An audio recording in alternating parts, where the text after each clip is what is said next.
Welcome to this CodeRage session. My name is Girish Patil and I am the founder of Gnostice Information Technologies.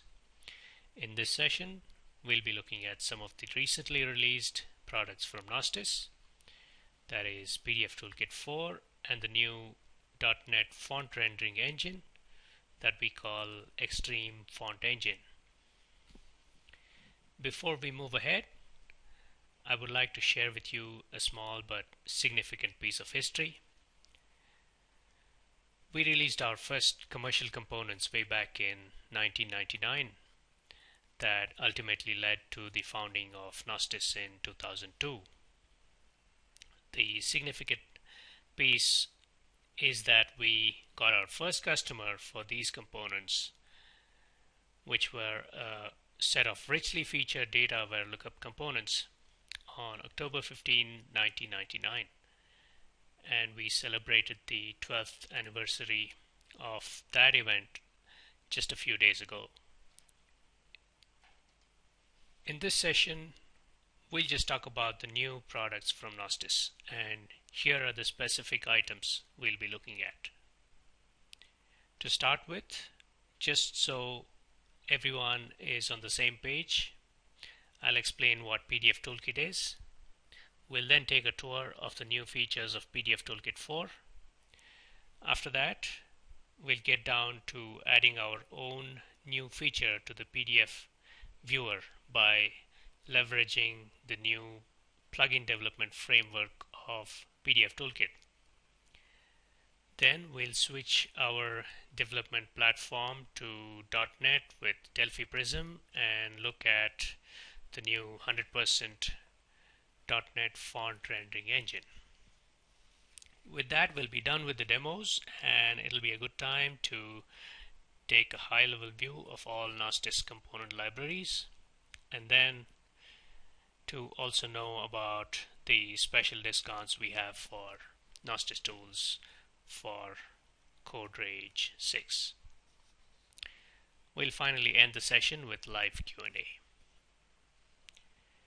To explain what PDFtoolkit is, let me take an example of its use. Let's say we are developing a document management system that is going to help us store, retrieve, and organize documents. And let's say we are dealing with just PDF documents for now. If that is the case, then our document management system needs to be able to search and read PDFs, show the PDF from within our application, that is our document management application, then extract text from those documents, convert the PDF to other formats, read and fill PDF forms, and perform other operations on the PDF documents. And that is where PDFtoolkit would come in, to perform all those operations on those PDFs that are stored within the document management system. To summarize, PDFtoolkit is a component library that enables you to work with and process PDF documents from within your Delphi applications. So before we start the tour of the new features, let's look at what the goals for PDFtoolkit 4 were. The first item on our list was to see that we really made the existing features even easier to use, and to see that the quality was really high with regard to the support of existing features. And if you've been following PDFtoolkit releases in the past few months, you'll see that we started this process even before version 4, and we have continued that with version 4. The second item was to provide enhanced functionality for existing features. For example, the method to merge documents to support merging of bookmarks and other PDF elements such as form fields as well while merging multiple PDF documents. Another example is the forms processing functionality, which got a complete overhaul in version 4. And the final main item was to provide an interactive PDF viewer that supports a plugin development framework so that the viewer could be extended by us as well as our users. So let's get on to seeing the new capabilities of PDFtoolkit 4, starting with the APIs and then the interactive PDF viewer. So let's switch to the IDE now. Here's the demo for the merge documents functionality. Let me first open the PDF documents that we're going to use and show it to you. So there are two documents. We're going to use one of them as the master document. This is the master document, which has images, text, form fields, and bookmarks as well. Then we have the other document, which was actually a test PDF published by Adobe. So it has several pages and a good list of bookmarks. We'll open these in our demo and see how it goes. So the first document, the master document,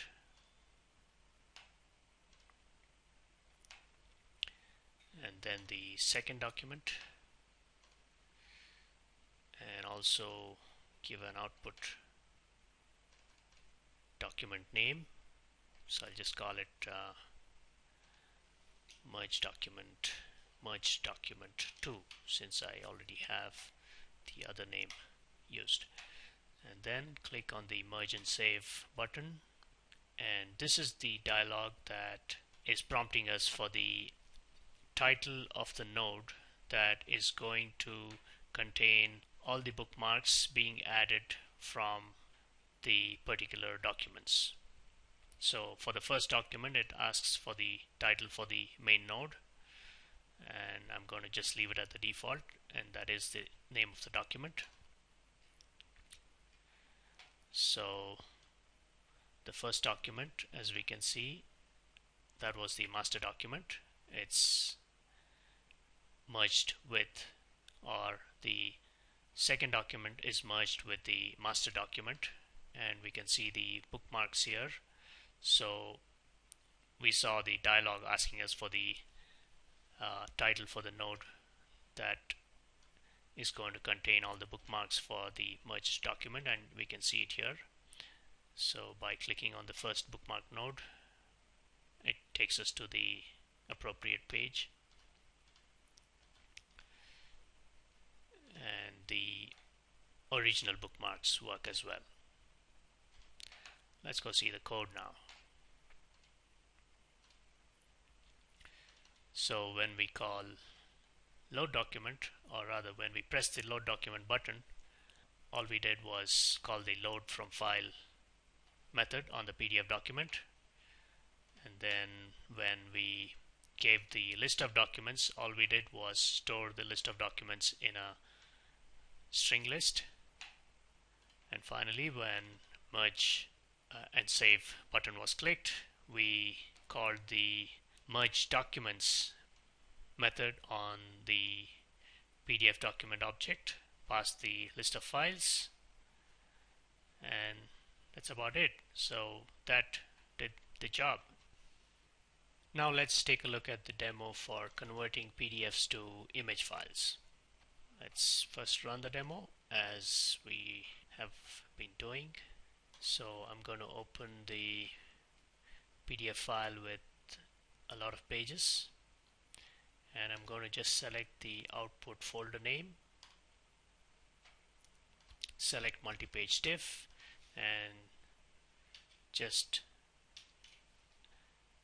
say I want the first 10 pages of the document, and convert the document by clicking the convert button.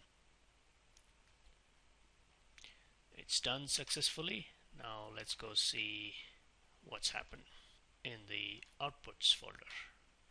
So there's the diff file with the first 10 pages of the PDF document converted to images, and a multi-page diff file. Now let's see how that happened. So opening the file is the same, just by calling the load document method. Most of the functionality is here in this button. So in version 4, a new method got added to save the PDF document to images, and that is the save as image method, which takes in the pages that you want to convert as a string property. So it's a range of pages, and then the format that you want to convert to, and also the output folder name. So in our case we chose multi-page diff, so this is the version that got executed and it was done. So as compared to earlier, when we had to actually render to canvas each page of the document ourselves and then save that canvas to an image file, now it's just one single method call. So it's a lot simpler, and also you have the option, built-in option of selecting multi-page diff. Now let's look at another important area of PDF processing, which is working with PDF forms. We'll run our forms processing demo, load the sample PDF document. This sample PDF document contains at least one instance of each type of form field supported by PDF. So you can see that there is a text field, a button, and a combo box, a radio, and several other types. There's also a form field which has the same name across two pages. This is actually possible in PDF, and it is intentionally done to be able to set one field but fill many instances of that field. So in this case, the timestamp field has the same name across both pages. So by setting one, we set both instances of the field with that name. So let's change a few values, or actually even before that, let's go see the state of the PDF so we know what happens to it. So you can see there it is 9th October. I'm going to change that field, and I'll change the name as well. So let's do that. So I have changed the date field. Now let me change the name field. Let me just put my name in there. Okay, I'm going to save the document and open it again in Adobe PDF Reader. So you can see that the date field has changed across both pages, and also the name has changed. Now let's look at the form processing API that got done the job for us. So first we'll look at how we can load the PDF form fields or access those fields in the PDF file. So there are two main API calls for this. One is to get the form field count, and then we can loop through all the form fields and get their properties by calling the get PDF form field method on the PDF document.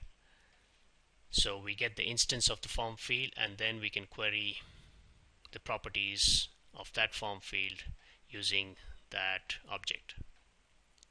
So here we are checking what page that form field is on, and then grouping the fields by their page numbers. So that's about getting the form fields and their values.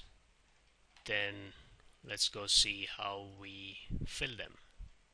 This is again simple. We just access the form field object, its value property, and then fill the value from our value list control.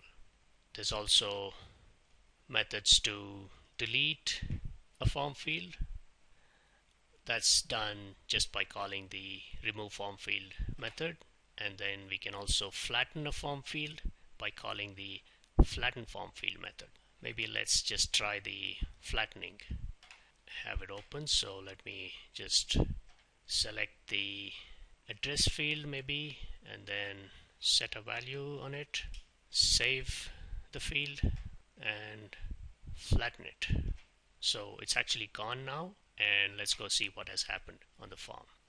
You can see here that the address field that was in this place has now been removed, and the value that it contained has been written onto the PDF page. So that's what the flattening process is about. It's no more an interactive form field. So PDFtoolkit provides all the necessary form processing APIs, and we'll go and look into it a little more when we look at the interactive viewer. Now let's open the interactive PDF viewer demo and take a look at its new features. Let me run it and open our PDF document.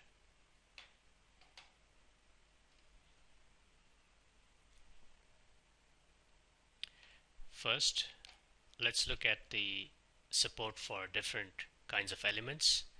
So since this is an image, you can actually select it now, and you can even copy the image to clipboard or save the image. Then you have other features like the hand tool for panning support, so you can do that. Then you have the zoom tool, which works in place, so you don't need to go up to the toolbar. You can press Control and zoom out, or just click on the page for zooming in to a particular area of the page. And then you have the snapshot tool, with which you can actually select the area that you want to copy, and then it will automatically get copied to the clipboard. Let's go see what it's done by opening Paint. I'll paste the image in the clipboard, and you can see that the selected portion of the page has been copied to the clipboard. The other really useful feature of this new interactive viewer is the ability to interactively fill form fields, and it's also aware of identically named form fields. So when you fill one, it also updates the same named field across the PDF document. All field types are supported: the checkbox, radio, the drop-down list, and the general list box, the edit box, and also the button. So you get events to process the button clicks. Now, since we have changed the values, let's save this PDF and see that it actually updates the file so that any reader like Adobe Reader can also see the changes. So I changed this version, so you can see that the fields have been updated as we selected. So these are some of the new features of the PDF viewer, and before we go on to developing our own custom annotation widget, let's take a look at one more feature that has been introduced to help develop a PDF viewer without actually having to write any code. So now you have standard actions for all the PDF viewer functionality. So you just need to select these actions and hook them up to buttons and the viewer itself, and we're done. The next item on our agenda was to leverage the new plugin development framework of the PDF viewer and extend the PDF viewer to support adding and viewing of annotations. First, some basics about this plugin development framework. So first of all, the goal of the plugin development framework was to provide us as well as our users, that is PDFtoolkit users, a way to add viewer functionality without having to dig deep inside the viewer code itself. So these plugins are nothing but Delphi objects that represent PDF page elements. In fact, what we saw with the interactive viewer earlier, the interactivity of the form fields was developed actually using this plugin development framework. So a plugin has a link to the underlying PDF page element. That means it knows about a form field if it is implementing support for a form field, or if it is implementing support for annotations, then it knows about that annotation. And also a plugin gets information or updates on, or notifications on, viewer changes. That is, if the zoom changes in the viewer, the plugin gets a notification about that. And once the plugin is developed and it registers itself into the viewer framework, then the viewer takes care of instantiating that plugin for the annotations or form fields that the plugin is registered to. And internally, by convention, the plugins are suffixed with the word widget. So currently supported page elements are form fields, annotations, and image elements. There'll be support for more elements later as we go. So this is basically the basic class hierarchy. So all widgets or all plugins derive from the base class, which is TGT PDF Viewer widget, and there are two branches, one for form fields or form widgets and another for annotations. So if you are implementing a new, let's say, plugin or widget for a form field, then you will need to derive from TGT Viewer form widget and implement your functionality for that particular form field. Likewise for annotations, and the annotation widget that we are going to develop is the square annotation widget, which we will use for highlighting text areas in the PDF viewer. The other routines that help you register and unregister your widget into the framework are simply two pairs of methods, one for form fields and another for annotations. So they are register form widget and unregister form widget, and similarly for annotations, register annotation widget and unregister annotation widget. So we'll use these few framework helpers and the base classes to implement our own annotation widget right now. So there is already a small implemented annotation widget here. So let's run through and see what we have done. So first of all, as I said, we need to derive from the appropriate widget class. So we have done that by deriving from the viewer annote widget,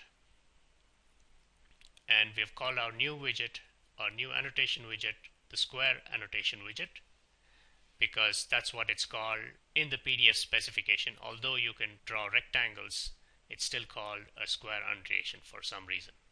So we have derived our new annotation widget class here and implemented the constructor for it.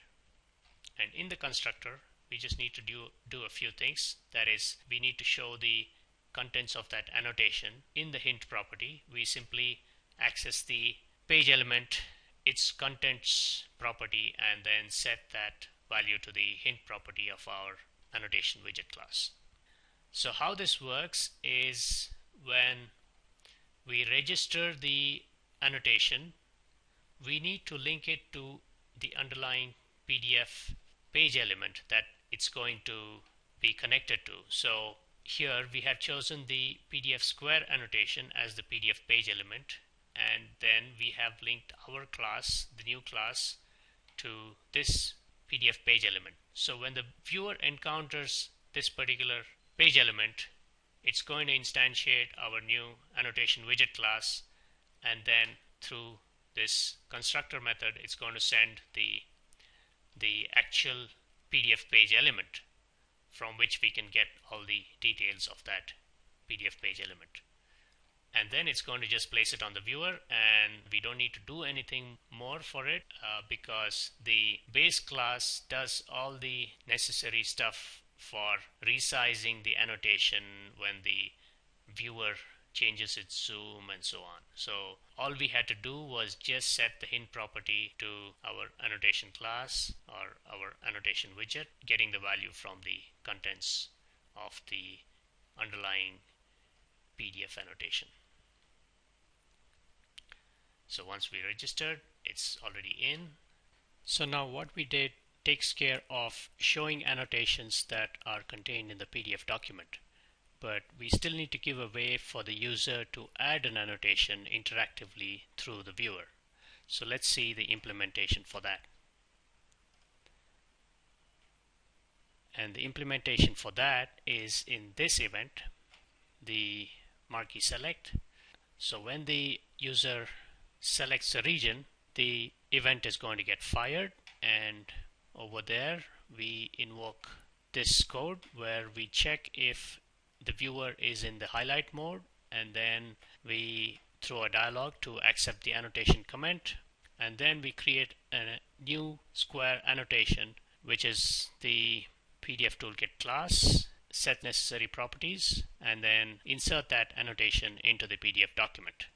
So once we save it, this added annotation is inside the PDF document, and when we open the PDF document again, the viewer will automatically find it and then show the corresponding annotation widget for that particular underlying PDF annotation. Okay, so let's run and see how it works. I am already in the highlight mode, so I will select a region here, and I will just enter a comment on behalf of my 10-year-old nephew. Let's say, I think this is what he would like to say. Okay, so let's save this PDF, and when the PDF reloads, we will see the annotation working right here in the PDFtoolkit PDF viewer. So in the hint property, we see the annotation or the comment that we just added. And now let's open the same PDF in Adobe Reader and see how it's functioning there.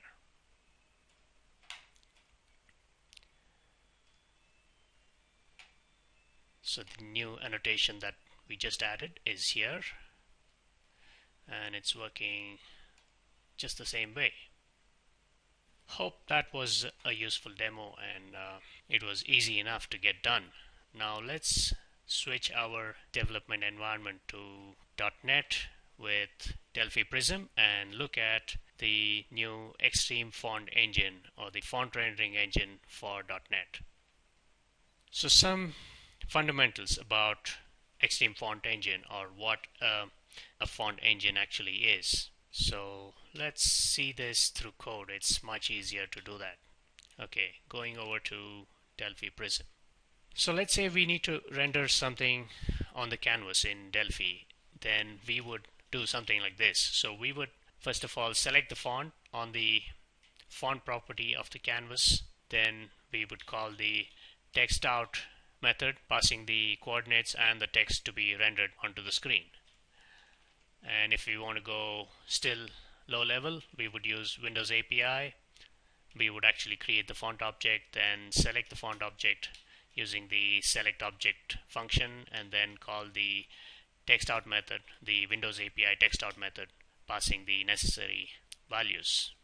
And similarly, if we needed to create a PDF document, we would use an appropriate PDF engine and set the font for the text we want to render, and then call methods on it to render the text or insert the text into the PDF document.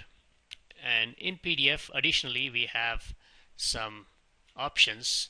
That is, we can actually embed the font that we have used to create the PDF document with. So when we take the PDF out to a system that does not contain that or does not have that font installed, the PDF will still render fine. And actually, this is one of the reasons why PDF is portable.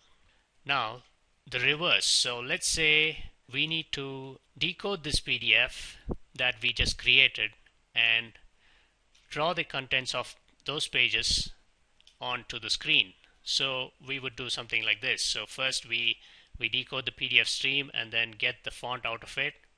Then we would set the font that was used to create the PDF onto our canvas and then call text out with the text that was contained in the PDF. But we have some problems here, and those problems are these. So let's say we had an embedded font and that font is actually not installed on our Windows system. So we have to actually extract that font from the PDF, and then we have a few options. One is to install that font onto Windows, or we have to use a font rendering engine such as FreeType or Extreme Font Engine. Now let me just show you one more thing. Let me open this PDF file and show you how or what fonts have been used to create this particular document. So I just hit Ctrl D and then I'm going to go to the fonts tab. So there are some fonts that are embedded, and actually embedded as a subset. So not the full font file was embedded, just a subset of the file. And then there is a font which was fully embedded. And then there are some that are not embedded at all, like these here. So now if we have to process these embedded fonts, especially the subset embedded fonts, then we absolutely need a font rendering engine, because Windows will not be able to take those subset embedded fonts. You can't install it and issue a text out command on your canvas to render the text. And unless you have the font installed, you cannot select it, or you cannot set it to the font property of your canvas object.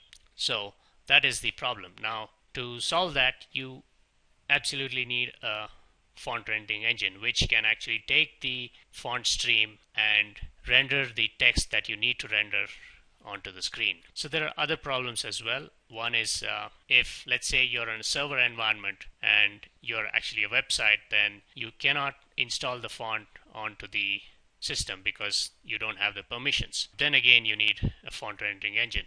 So one popular font rendering engine is FreeType, and that's a C library. Now the problem with that is it's fine with using it in VCL code, but if you need to develop an ASP.NET website, then you can't have native Win32 or Win64 calls in it, because you can't deploy it with medium trust. And most web hosts will not give you full trust for your website. So we have all these problems, and for that, since we needed to develop an ASP.NET PDF viewer, we didn't find an appropriate .NET font rendering engine, so we decided to develop one, and we have done just that. So that's what Extreme Font Engine is about. It's pure .NET component for rendering fonts and retrieving font information. So let's switch to Delphi Prism and look at what Extreme Font Engine gives us. So first of all, we need to reference it in our project. Then we will need to just load the font as a file or as a stream, just like this.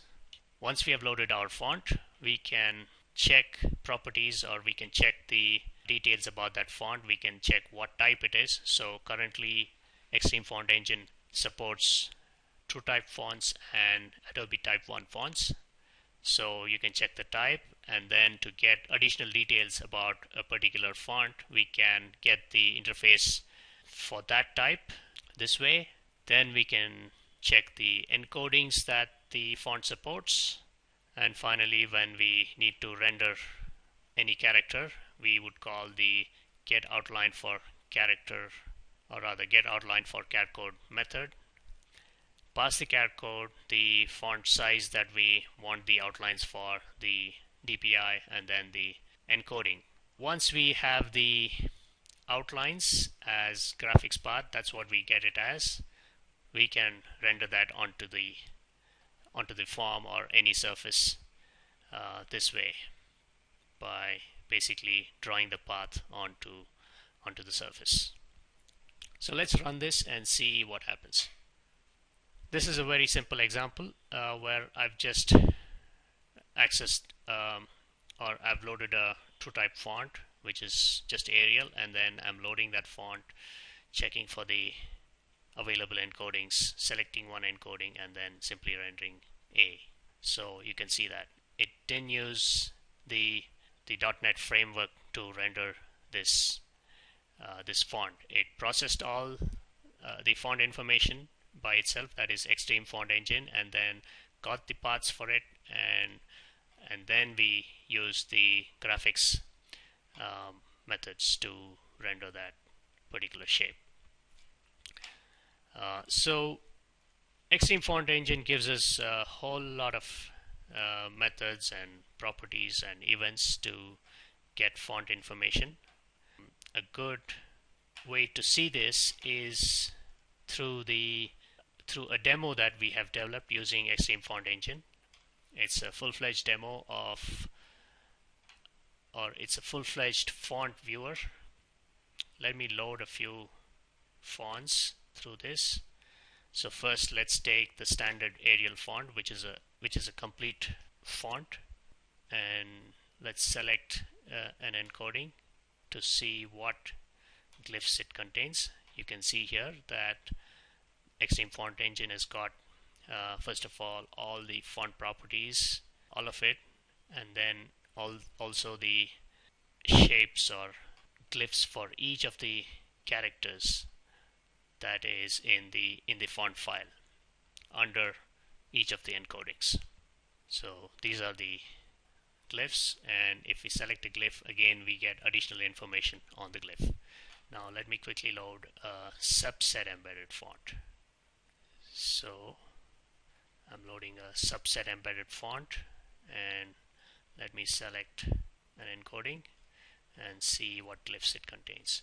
So you can see here, actually a subset embedded font need not have all the glyphs contained in its embedded stream. That's basically done to save space or reduce the size of the PDF file that is being created. Okay, so that brings us to the end of all the demos that we had for this session. I hope you enjoyed it. Let's take a quick look at the component libraries that Gnostice provides for VCL and for .NET. So here's the summary. There is a subscription that we offer that contains all the .NET or all the VCL tools under their respective subscriptions. And we are also offering a special discount for CodeRage, and I would like to add here that we are really committed to providing the best document processing libraries for Delphi.NET and Java. And for Delphi, it includes VCL and FireMonkey. Thank you all for attending this session, and for more information on the products demoed here, please log on to www.Gnostice.com/coderage.asp. You will also get the discount information on that page, and you can always mail me or mail our info address, that is info@Gnostice.com. Thank you again for attending this session.